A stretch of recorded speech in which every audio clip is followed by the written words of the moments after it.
I'm from West Pennant Hills and grew up in a hard-working migrant family. Mr. Dutton, how will cutting migration affect industries like healthcare and construction? And what will you do to ensure migration discussions remain respectful and avoid demonising migrants? Well, the point I made before was that I think we are a greater country because of our migrant story, and I think we should celebrate it more as a country. People who came here with nothing, people who have worked hard, the same story of migrants today. But we have to have a well-managed program. And when you bring in 1 million people over the course of 2 years, that is going to have an impact on health services, on infrastructure, on education, right across the economy. So if we've had a 65% increase, and if the government's going to bring in a population bigger than Adelaide over a 5-year period and take money out of infrastructure at the same time, it's going to have an impact. So we have to have a managed migration program, and our argument is that you can reduce it from the record level that it's at the moment down by 25% for 2 years, which will create about 100,000 homes, and that will help young Australians get into housing. We've got a question from Janine. Thanks, Janine. Hi. I'm 74 years old. I worked very hard all my life. I didn't come from money at all. I came from an average family. You work hard, you save, you buy your home, you have your children, and you move on. Okay. My future, well, not worried about it. My children's future and my grandchildren's future, I worry about. Because I have not seen any government take control of a fact, and it is a fact, a lot of foreign companies and countries buy Australian farmland. We have a lot of migrants, sorry, not migrants, I shouldn't say that. We have a lot of students who are here visiting, who are buying housing within the city area.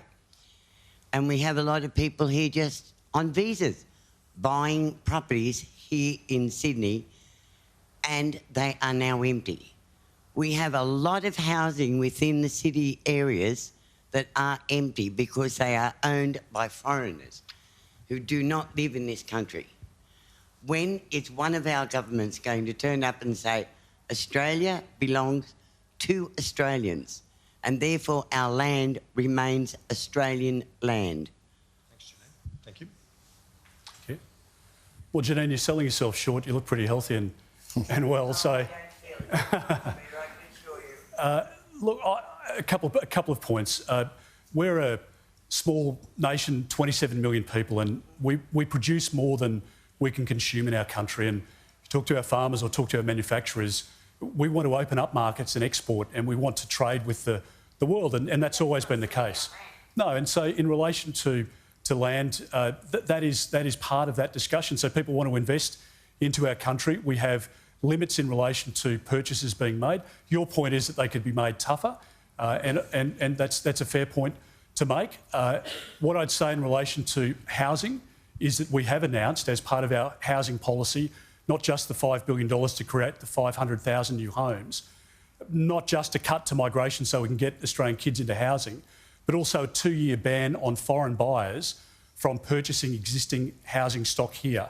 And that's because I don't want foreign buyers competing against young Australians at auctions or at the sale, of the house that they've got their mind on. Beg your pardon? You said existing. Does that stop them from buying, from building new homes, buying property and building new homes? So the reason that it's a fair question. The reason that we've stated that we're talking about existing homes is that if you look at unit developments, there is a certain number of pre-sales that need to take place before that unit development can be completed. So if they don't get the pre-sales, they don't get the finance, and the apartment block of 200 units doesn't get built.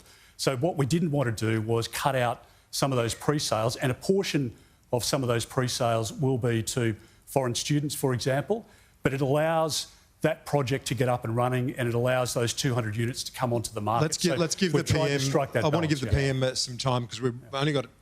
not long, so, yeah. Yeah, thanks very much, Janine. Thanks for the question, but more importantly, thanks for what you've done, helping to build our country. We are the best country on earth because of your hard work, including raising children here. Have you got any grandkids? And 2 grandkids as well. That's fantastic. So, look, we have The same policy is already in place, effectively. We have put in place a 2-year ban on foreign ownership of homes. We think that's appropriate at the moment in order to ensure that homes are available for Australians. We want to increase the supply of homes. That's absolutely central to a range of policies that we've put in place, whether it be private rentals, whether it be public and social housing where I grew up, or whether it be home ownership as well.